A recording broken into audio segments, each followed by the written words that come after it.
এই ধারণাটা মোটেই ঠিক নয়, কারণ ইসলামে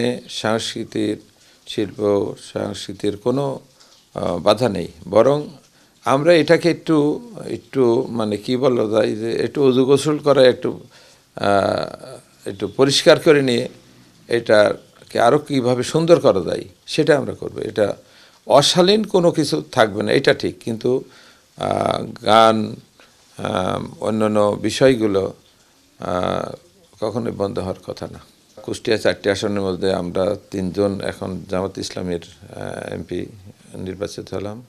আমরা এইসব আমরা ঐক্যবদ্ধভাবেই আমরা দেখব যে টোটাল কুষ্টিয়াকে কিভাবে সুন্দর করা যায়। আমাদের দীর্ঘমেয়াদী একটা পরিকল্পনা নিয়ে আমরা আগাচ্ছি। সমাজসেবার কাজটাকে আমরা সবচেয়ে গুরুত্ব দিয়েছি। আমাদের ভীষণ আছে মানবতার সেবা, দেশ পরিচালনার যোগ্যতা অর্জন এবং আল্লাহর সন্তুষ্টি অর্জন। এই 3টা ভীষণ নিয়ে কিন্তু বাংলাদেশ জামাত ইসলামী এগিয়ে যাচ্ছে।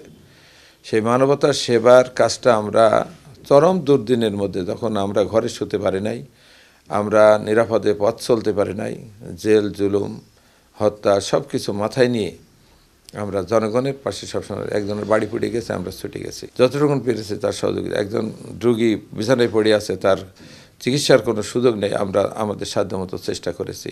অসহায় মানুষ, তার চলার কোনো পথ নেই, তাকে একটা রিক্সা ভ্যান কিনে দিয়েছে, তুমি এটা নিয়ে চালাও। এরকম নানা ধরনের সমাজ কল্যাণমূলক কাজের সাথে আমরা বেশি সম্পৃক্ত। আমি শুধু না, এটা জামাত ইসলামীর ভিশনের মধ্যে এটা পড়ে।